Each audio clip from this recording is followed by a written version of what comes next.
Okay.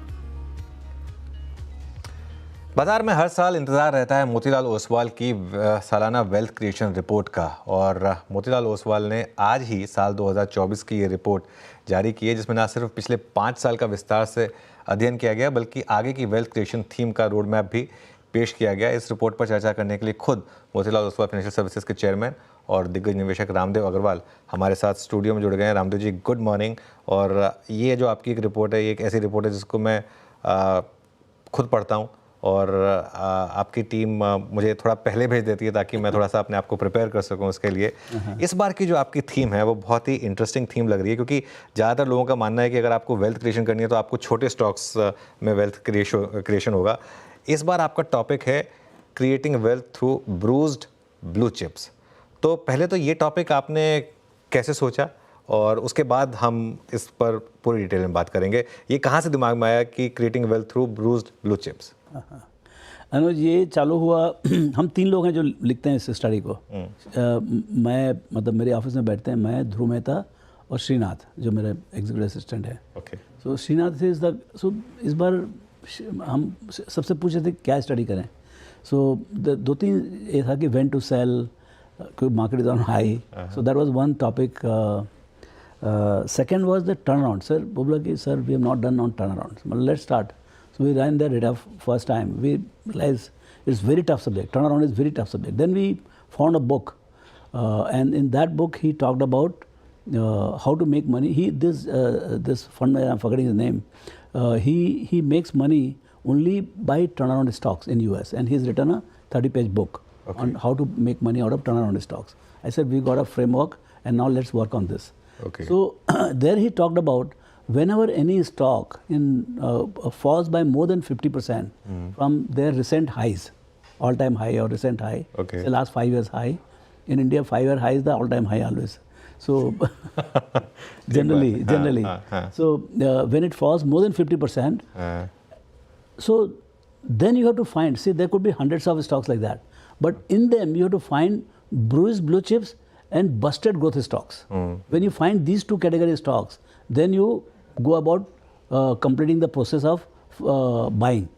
But then we said this, let's pick up the bruised blue chip part. I mean, rather than doing everything, so we said turnaround of bruised blue chips is the only segment we'll do it. Next time, if time permits, we'll do the busted growth stocks. Okay. So this time we picked up bruised blue chip. Okay. Now then the first problem was, what is a blue chip? What is a blue chip? मैं उसी पे आने वाला था कि blue chip को हम define कैसे करेंगे। क्या ये सिर्फ मार्केट कैप के हिसाब से डिसाइड होता है कि क्या ब्लू चिप है?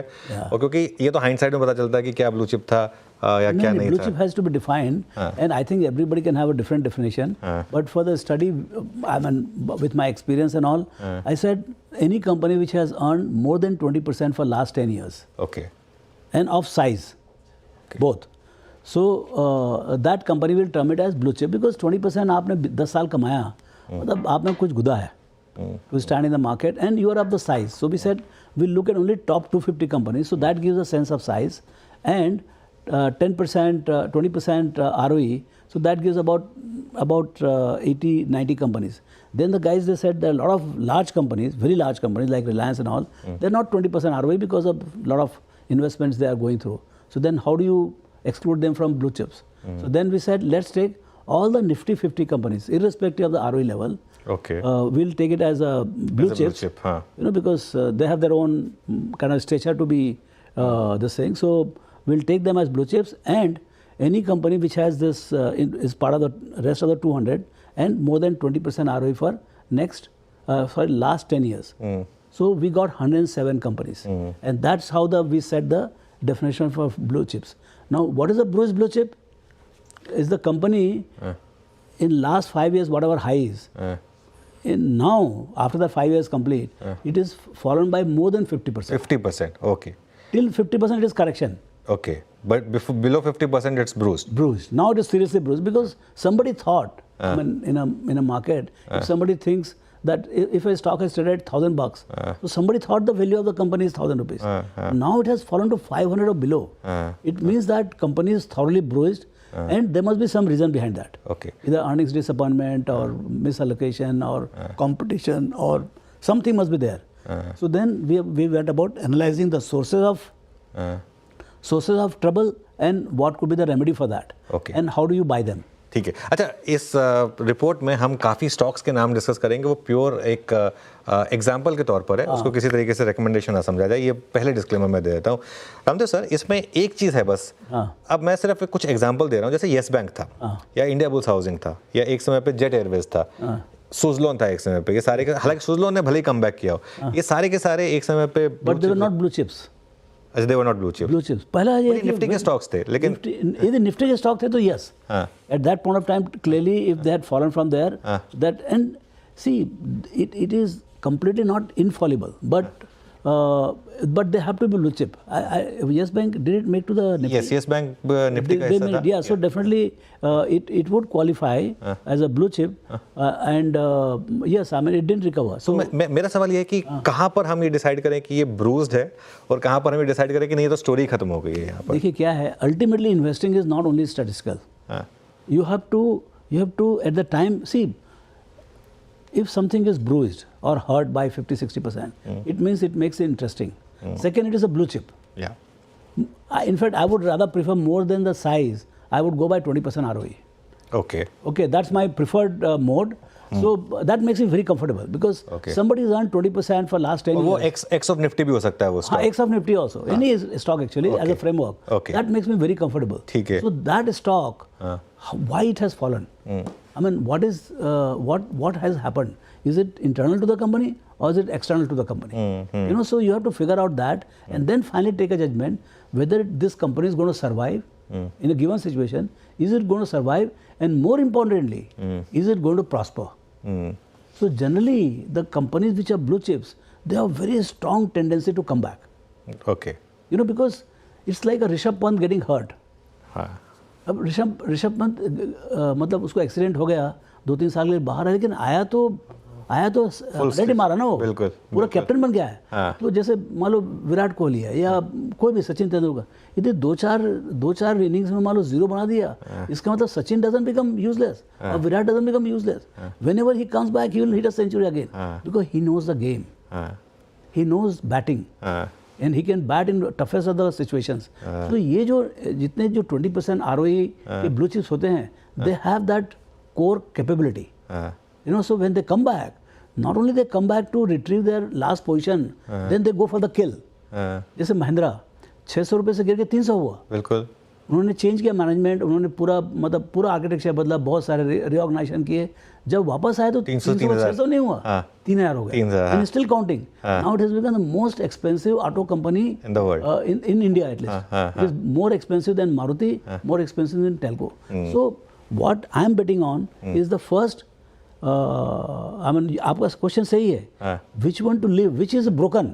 सी ब्रूइज्ड और ब्रोकन में फर्क है। हाँ, ब्रूइज्ड और ब्रोकन में। हाँ, रामदेव सर, आपने क्योंकि बात करी ही है महिंद्रा की, मैं आपकी रिपोर्ट पढ़ रहा था, आपको मुझे लग रहा है कि शायद थोड़ा सा लिखने में पेन भी हुआ हो, वो आउटडेटेड स्ट्रैटेजी में आपने हीरो मोटोकॉर्प का नाम लिया। मैं जानता हूँ कि आपका फर्स्ट लव हीरो मोटोकॉर्प है ना, आप काफ़ी हर्ट फील हुए होंगे उसके बारे में, लेकिन ये भी फैक्ट रहा कि वहाँ पर शायद वो थोड़े पीछे रह गए, लेकिन यहाँ पर भी थोड़ा कमबैक तो रहा है आप हीरो मोटोकॉर्प में भी। ये ह्यूज कमबैक। हाँ, exactly. Given as more as positive कि भाई there is a change of management from 2400 stock is 5000, solid double in last 1.5 years. So there is a massive comeback on the change of the management and he has his own strategy. तो ऐसी कंपनियों में मतलब जहाँ पर आपने इतना wealth create किया हो, इतनी अच्छी डिविडेंड यील्ड रही हो, सब कुछ रहा हो, इसमें फिर आप को ये यकीन, कब तक ये यकीन रहता है कि नहीं ये ब्रूज्ड है और ये कमबैक करेगी? जैसे हीरो मोटोकॉर्प फॉर एग्जांपल की तरफ बोल रहा हूँ, आपको कॉन्फिडेंस था कि ये कमबैक करेगी? जैसे फॉर कोई डाउट नहीं था, जैसे like Indian hotel at $70, I had no doubt, DLF at $70, I had no doubts, but I didn't have framework. मेरे पास फ्रेमवर्क नहीं था। मैं दिल्ली में जाके कहीं पर भाषण भी दिया हूँ कि मैं बोला भैया तुम लोग अपना रियल एस्टेट पोर्टफोलियो बेच दो, 70 रुपये में DLF खरीदो, बट वो सिर्फ एक मतलब एक वन ऑफ डिस्कशन था। अभी मेरे पास फ्रेमवर्क है। See this study is more about the framework than examples. भाई how to think about a blue chip in trouble. तो इसमें वाई ब्रूज्ड में आपने 2-3 चीज़ें की हैं। एक तो इंटरनल फैक्टर्स हैं, एक तो है स्टॉक रिलेटेड एक है कंपनी रिलेटेड कि एक बार तो कहीं तो स्टॉक ही गिर जाता है, वो अलग फैक्टर है, एक कुछ कंपनी रिलेटेड है, तो इसमें क्या डिफरेंशिएशन है बेसिकली? हाँ, सीधे स्टॉक जो स्टॉक रिलेटेड है उसमें इट कुड बी से कोविड में बाजार ही 50% गिर गया, ओके, तो स्टॉक ही 50-60% गिर जाएगा ना। हाई से सब कुछ, मतलब nothing is spared at that time ना। हिंदुस्तान लीवर और 2-4 कंज्यूमर स्टॉक को छोड़ दीजिए, बाकी पूरे बैंक और सब पिट जाते हैं। सो एट दैट टाइम स्टैटिस्टिकली तो 50% गिर गया ना, so it has become blue chip. Okay, and उसका रेमेडी एक ही है, let the market come back, and when the markets come back all the जैसे ग्लोबल फाइनेंशियल क्राइसिस में भी हुआ था, जीएफसी में ऐसे हुआ, बैंक्स और का दाम वन बुक बिलो बुक इस टाइप का हो गया था। So like I think HDFC has also fallen big time at that. Yes, so उसका रेमेडी एक ही है कि market must come back, and market do come back. I mean if you see every, जब भी बाजार गिरता है इस ढंग से तो अगले 12 महीने में काफ़ी रिकवरी आती है। कोविड में हमने देखा, फरवरी में ऑल टाइम हाई, मार्च में ऑल टाइम लो, और जून जुलाई में वापस। So during that period you get an opportunity to buy Telco or Indian Hotel or Mahindra, all sorts of things you get at, I mean throw away on sale होता है पूरा का पूरा। So that is market related, but that's not the main thing. Main thing is other company related. company related. Now company related has also got दो तरीके के problem होते हैं, एक इंटरनल टू द कंपनी और एक्सटर्नल टू द कंपनी। बिल्कुल। External कैसे? Competition आ गया, भैया आप शांति से बढ़िया पैसे कमा रहे हो, चला रहे हो दुकान, अब मालूम पड़ा कि भैया नए बंदे को आके, अभी से टेलीकॉम है, जियो आके बोलता है नहीं मेरे को नंबर 1 बनेगा, मुकेश भाई बोलते हैं नंबर 1 बनना है, तो भाई पूरा डिस्टर्ब हो गया। तो फ्री में दिया आपका, मतलब 1 साल तक जैसे है ना, पूरा 10 साल तक, मतलब 5-6 साल तक लहू लुहान हो गया पूरा बाजार। यू नो, सो 12 प्लेयर घट के 3 प्लेयर रह गए। 3 प्लेयर रह गए, और उसमें भी क्या है फिर, I want 50% market share, number 1, तो 0 टू नंबर 1 किया आपने, तो उसमें क्या हुआ, जो पूरा इंडस्ट्री का प्रॉफिटेबिलिटी था वो खत्म हो गया। तो स्टॉक जैसे भारतीय थे वो तो मतलब 200-250 कुछ भाव गए थे, मतलब बिल्कुल, तो वहाँ से आपको 1500 का भाव गया। लेकिन वो समझ होनी चाहिए भाई ये ब्रूज्ड है अभी, क्योंकि भारतीय में I made maximum money you know इन 2003। आपने तो आईपीओ से कम प्राइस पे लिया हुआ था। यस, आधे बार इसमें खरीदे थे। तो वो जो एक था जर्नी, तो वो एक अपॉर्चुनिटी था। So that is external to the company. Company ने गलती नहीं किया, कंपनी ने। अच्छा, दूसरा क्या, कंपनी भी गलती करती है। जैसे कंपनी जो है, जैसे miss allocate, biggest problem with the companies, successful companies, they miss allocate capital. जैसे सीजी पावर। हाँ, सीजी पावर तो मिस मैनेजमेंट की मैं बोलूँगा, बट जैसे आपको महिंद्रा का ले लीजिए आप, तो जैसे सैंगयोंग खरीद लिया आपने, अब वो टाटा स्टील कोरस खरीद लिया, तो ये सब जो है ना, मतलब भाई आपका एम्बिशन है, कोई बैंकर आके समझाता है कि 3% में पैसा मिलेगा, आप पैसे कमाओगे, और लोग चले जाते हैं, उनको मतलब they are confident, we can do it here, so we can do it there, but somehow it doesn't work, then it creates problem, then getting out is a big problem, and it saps all the energy of the company, but then it still remains a blue chip, like tractor में number 1 Mahindra था ही, बिल्कुल, so that was a cash cow, then SUV से भी focus कम हो जाता है, so then they sold off Sangyong, so that is completely internal to Mahindra. Okay, so there are problems. अच्छा, there can be all 3 types of problem in one company only. There could be internal problem, there could be external problem, and there could be market related problem. So what happens is finally when the problems come together, और उसके साथ में बाजार भी डूब जाता है कोई कारण से 20-25%, तब आपको जो है ना सब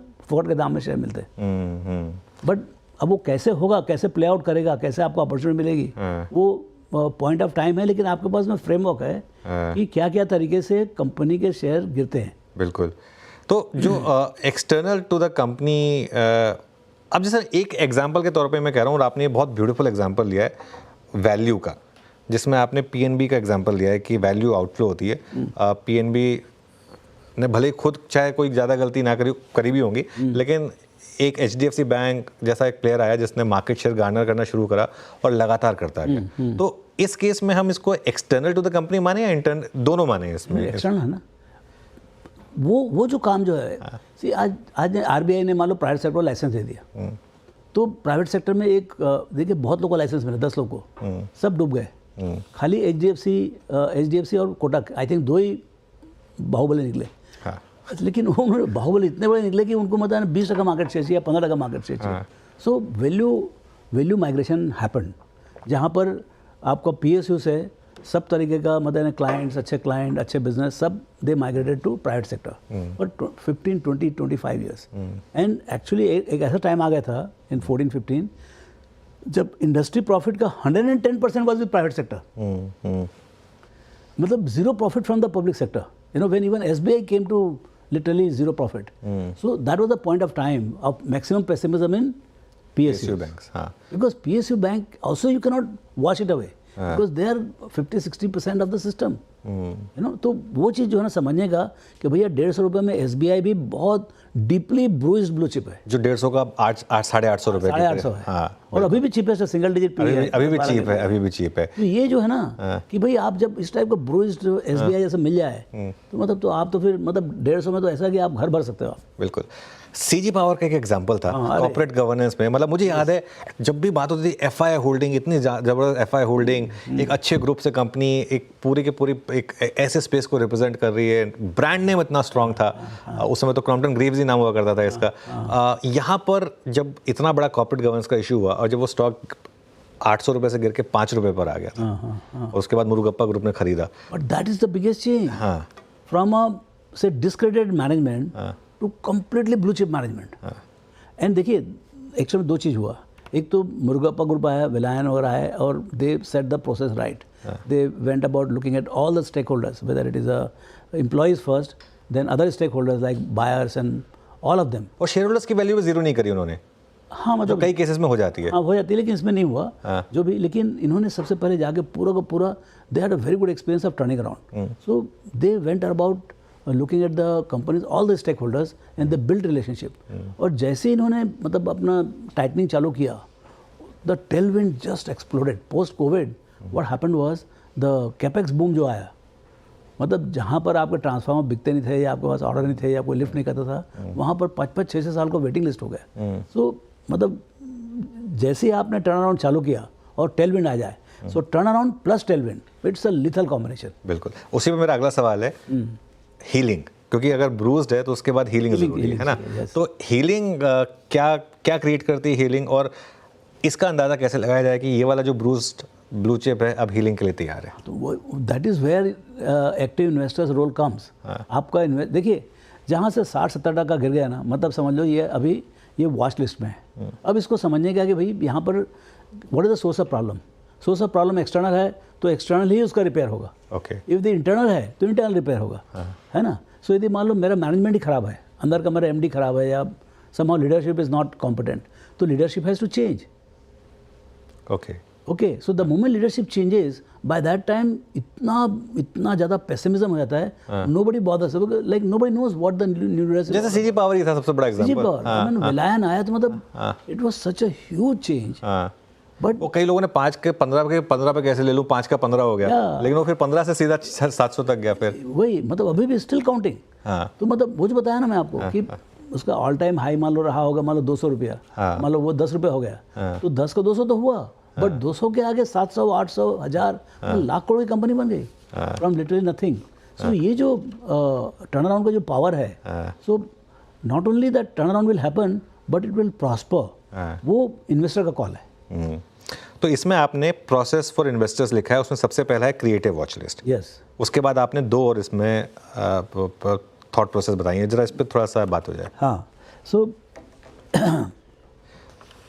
पहले क्रिएटिव वॉच लिस्ट, रीजंस, फिर healing triggers. Await for buying triggers. हाँ, buying triggers. So don't be in hurry just because 50. This is not like that. उसके बाद आप देखना चालू करें कि भाई what is the source. See try to understand the company deeply. आप जितना अच्छा समझेंगे कंपनी को, उतना अच्छा से उसका वैल्यू समझ में आ जाएगा आपको. कि first is to figure out intrinsic value. 50% गिर के भी is the company below the intrinsic value now. Price is below intrinsic value. So you start understanding intrinsic value and then try to figure out what is the source of problem and is it surmountable. कोई मतलब competitive pressure है. जैसे जियो जैसे बंदा बताया नहीं उसको 50% चाहिए, अभी उसका काट क्या है. You have to give that first position. So it's not that every, जैसे भी एशियन पेंट और बिल्डर्स का हो रहा है. बिल्कुल. एशियन पेंट ने इतने समय के बाद डीग्रोथ दिखाया. तो अब क्या है, this getting bruised and again corporate warfare is there. Now the issue is that whether builders will win, and how much turf they will take. 5%, 10%, and how much bloodbath will happen to get 10%. तो ये सब चीज़ों ना आप बाहर बैठ के देख रहे हैं आप. You are not in the stock. But at some point of time you realize, boss ना तो पेंट कहीं जाने वाला है और ना ही प्लेयर कुछ बढ़ने वाले हैं. तो अभी इस शॉर्टलिस्ट में रखें इसको. हाँ. सो वो चैलेंजर है, कल जाके इनकम्बेंट हो जाएगा. So what is good for Asian, see today what is good for Asian Paint probably is not good for Birlas. But at some point of time, the moment it is 5-7%, then they will say, boss, what is good for you is good for me. जैसे telecom में हुआ, हाँ, अब दोनों बैठ के party कर रहे हैं. फूड डिलीवरी में हो रहा है जैसे फॉर एग्जांपल. So दोनों बैठ के पार्टी करेंगे. So when the challenger becomes incumbent, the industry starts recovering. क्योंकि वो भी इवेंचुअली तो पैसा बनाने के लिए है. हाँ. तो वो जो बॉटम जो होता है, पॉइंट ऑफ मैक्सिमम पेसिमिज्म, वो आप कैसे पकड़ते हैं और कितने मिलते हैं, थोड़ी किस्मत की बात होती है कि आपको क्या भाव मिला, उसमें थोड़ा बाजार खराब हो जाए और सस्ते मिल जाते हैं. तो मतलब इस टाइप के blue chips you can accumulate. अच्छा, एक ब्लू चिप आपका पूरा कैरियर बदल सकता है. अच्छा, बिल्कुल. Then after spotting it properly, then is also question how much you allocate. और कितने टाइम तक बैठे रहे उसमें, कितना पेशेंस तो लाना ही पड़ेगा. अनलिमिटेड पेशेंस वाला काम है. दूसरा ये कि कितना डालें उसमें कैपिटल, रामदेव सर, कितना कैपिटल डालें उसमें फिर ऐसे में? देखो, मैं प्रैक्टिशनर नहीं हूँ इसका, मैं तो कहानी लिखा हूँ खाली. प्रैक्टिशनर था राकेश. अच्छा, वो डालते थे. He was the king of it. That's why वो अमित गोयला भी रहेगा ना, बताएगा सब कहानी वो. तो ही बॉट अभी just before his death, he bought into Indian hotel 70-80-90 रुपये में खरीदा. करोड़ शेयर अभी भी होगा उसके पास. 800 रुपये हो गया अभी. हाँ, और ये क्या नाम है, टेल्को खरीदा लेस देन 100 में. वो तो खैर वेल डॉक्यूमेंटेड था टाटा मोटर्स का, तो उन्होंने बोला था कई बार. लेकिन इवन एस्कॉर्ट्स खरीदा था ऐसे ही. 10% खरीदा था एस्कॉर्ट्स का. So he had guts to buy percentages of the company. I know. Right, and he bought 10%. मुझे याद है जब मैंने अपना करियर शुरू किया था, आते ही मैंने पहले दिन न्यूज़ पढ़ी थी, राकेश झुंझुनवाला बायस 5% इन प्राज. तो फिर उस समय मैं कहा था कि 5% मतलब सीधा एक ही दिन. होता क्या ना, see if you have 50,000 crore, तो ये सब कंपनी तो कचरे दाम मिलते रहते हैं. तो putting 500,000 crore is easy. But मैं हूँ ही मान लो 100 करोड़ का, तो मैं कितना डाल सकता हूँ. But even in 100, if you put say 10-15-20 crore in this high conviction stock, because your downside, see the best part, why blue chips, the best part is the blue chips, they never go to zero. Except very few. See, 10 में से एकाध हो सकता है, but that's why your judgment calls. कि जहाँ पर litigation है, जहाँ पर चोरी चमारी की बातचीत है, stay away till the cloud is not clear. You know, I mean, generally don't get into those kind of controversial places. ये जो competition वाला है, वो best places है. वहाँ पर आपको मालूम है sanity will come sooner than later. Because the guy who is coming in, वो भी पैसा कमाने के लिए आ रहे हैं. अच्छा, इसमें ना आपने पहली बार थोड़ा टेक्निकल वो भी डाल दिया. बुक में है. See he is saying that if you want to get to the point of maximum pessimism, it's not my subject, it's not my competence to say double bottom ये वो सब. लेकिन फिर हम जनरल से बात करते हैं नॉर्मली उसके लिए. हाँ, तो नहीं, जनरली वो बुक में लिखा है to cut the waiting period. See how do, ये हो सकता है कि आपको ये मारा पीरियड या जो भी कारण से तकलीफ है, 5-6, so you could be in value trap. So how do you avoid the value trap and make it as short as possible. बिल्कुल. अच्छा रामदेव सर, अब आज की डेट में कौन कौन से, सिर्फ एक केस स्टडी के हिसाब से आपको लग रहा है कौन से ऐसे स्टॉक्स हैं जो ब्रूज्ड कैटेगरी में आएंगे? So, हमने लिस्ट दिया है, देखिए उसमें कुछ 10-12 कंपनी हमने लिखी हैं. So the companies which are getting bruised right now, I'm not see, first thing is very few companies have crossed 50%. So for me it is only correction. ये ब्रूज नहीं है अभी. जब तक 50%, सी क्या होता है, बाजार का जो ऑप्टिमिज्म होता है ना, उसको किल करने के लिए टाइम लगता है. मतलब सीरीज ऑफ डिसअपॉइंटमेंट जरूरी है, तब जाके बाजार जो है डिसअपॉइंट होता है. तो क्योंकि ब्लू चिप में इतने पैसे कमाए होते हैं लोग, तो ऐसा हाथ से छूटता नहीं जल्दी. तो ये टाइम लगेगा. खाली एक अदानी के 1-2 अदानी ग्रुप में उस पर आ रहा था कि उसमें तो, इसमें तो काफ़ी एक्सटर्नल इंटरनल, इसमें समझ नहीं आ रहा कि एक्सटर्नल या इंटरनल है. लेकिन जब तक सी बाजार का एक खास बात है इसमें, कोई भी स्टडी में जो चीज़ समझ में आता है वो नहीं करने का. ओके.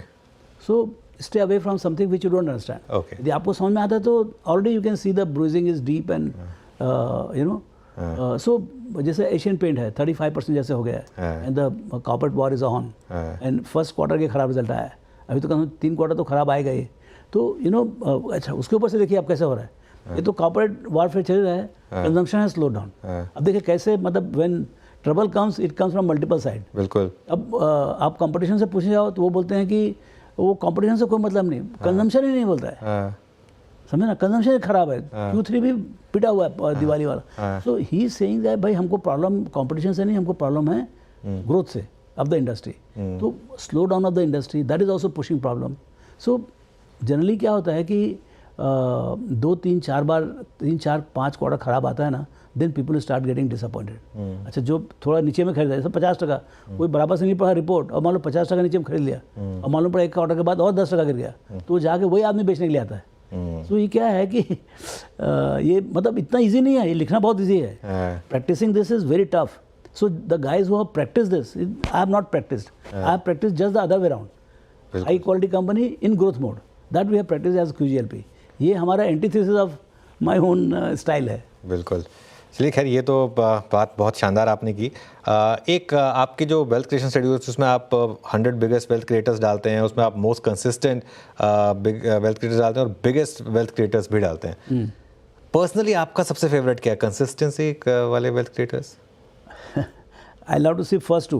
The way हमारा पुराना है, largest and fastest. Largest and particularly. fastest. Okay. When actually जब largest and fastest दोनों एक साथ आता ना, एक ही कंपनी में, जो टेक के टाइम में हुआ, जब Infosys, Wipro, they used to be fastest and biggest both. So मतलब when large size, very rarely you will find large wealth creation at a rapid pace. Okay. Generally size is enemy of speed. मतलब 50% growth या 100% growth doesn't happen on a large cap. वो होता है 5-6 हज़ार करोड़ से चालू करो और उसको धड़ करके आपने 1 लाख करोड़ कर दिया, वो पॉसिबल है। पर 1 लाख करोड़ को 10 लाख करोड़ करना बहुत टफ है। तो जब दोनों होता है ना, मतलब ये कुछ बहुत ही बड़ा मतलब यानी इकोनॉमिक अपॉर्चुनिटी आया जो Y2K का था। ऐसा मतलब जो $1 बिलियन एक्सपोर्ट से $250 बिलियन का एक्सपोर्ट हो गया। India has become a global software power house, digital India बन गया। तो ये टाइप का जो ट्रांसफॉर्मेशन होता है जो अभी इसमें हो रहा है रिटेल में, जो क्विक कॉमर्स में हो रहा है, ट्रेंड में या फिर जोमेटो वगैरह में जो हो रहा है, जोमेटो, जेप्टो और ये क्या नाम है, ब्लिंकिट, इसमें जो हो रहा है वो एक बहुत बड़ा ट्रांजिशन है। मतलब $1 ट्रिलियन काइंड ऑफ अपॉर्चुनिटी 10-15% भी यदि मान लो ट्रांजिट हुआ तो बड़ा अपॉर्चुनिटी है। बिल्कुल। एंड रैपिड, मतलब it is happening at a very fast pace. बिल्कुल। और यही राकेश जी और रामदेव जी ने महारत हासिल कर रखी है इन चीज़ों में, इनको अच्छे से क्वांटिटी में इनको कब लेना है इस पर। रामदेव सर, ये तो खैर बात की हमने पूरी की पूरी आपकी वेल्थ क्रिएशन स्टडी की, इस पर मैं 3 घंटे की बात कर सकता हूँ, ये खत्म नहीं होगा, ये इतना शानदार टॉपिक है। लेकिन अब मैं थोड़ा सा आपसे 1-2 सवाल करंट मार्केट सिनेरियो पे पूछना चाहता हूँ। कल बड़ी डेवलपमेंट हुई, RBI के नए गवर्नर अपॉइंट हुए। कैसे देखते हैं आप इस डेवलपमेंट को, और क्या जो कंटिन्यूटी और वो सब रहेगा मार्केट में इस समय, उस पर क्या व्यू है आपका? देखिए, पहली बात तो ये जो आउटगोइंग गवर्नर ने जो काम किए 6 साल में, तो the kind of stability he brought, absolutely, and so he really handled with a lot of maturity. So I think he's leaving a fantastic legacy for the new governor.